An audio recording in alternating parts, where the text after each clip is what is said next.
அண்ணாமலை மாதிரி பேசுகிறாரு, ஆர்.என். ரவி மாதிரி பேசுகிறாருன்னு ஏன் சொல்கிறோம்னா, 2 பேரும் அவதூறு பேசுகிறாங்க. 2 பேரும் எந்த ஃபேக்டும் இல்லாமல் தனக்கு தோன்றதெல்லாம் பேசுவாங்க. முதலமைச்சருடைய வெளிநாட்டு பயணம் குறித்து எந்த தரவும் இல்லாமல், எந்த சான்றையும் கொடுக்காம அண்ணாமலை கேள்வி எழுப்பினார்ல, கொச்சப்படுத்தினார்ல, இன்னைக்கு வரைக்கும் அதுக்கு ஏதாவது தரவு கொடுத்துருக்காரா?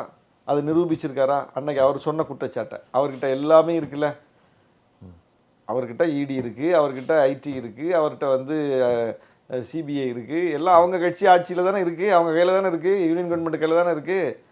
முதலமைச்சர் துபாய் போயிட்டு வந்து 3.5 வருஷம் ஆகி போச்சே. அன்னைக்கு அண்ணாமலை வைத்த குற்றச்சாட்டுக்கு 3 ஆண்டுகளாக என்ன பதில்? துபாயில அவர் முதலீட்டை ஈர்க்க போகல, முதலீடு செய்ய போயிருக்கிறாருன்னு அண்ணாமலை சொன்னார் இல்லையா? அதே குற்றச்சாட்டை தான் விஜய் வைக்கிறார். அதுதான் சொல்றேன், அந்த அண்ணாமலை சொன்ன குற்றச்சாட்டுக்கு என்ன பதில் இது வரைக்கும்? எது நிரூபிக்கப்பட்டிருக்கு? இல்ல, காத்தோட கரைஞ்சு போயிருச்சு. அப்போ குற்றச்சாட்டு சொல்றது மட்டும்தான் வேலை, அதுக்கு சான்றெல்லாம் தர மாட்டோம், அதை நிரூபிக்கலாம் மாட்டோம்னு அண்ணாமலை எப்படி ஒரு பாணியை கையில் வச்சிருக்காரோ அதே தான்.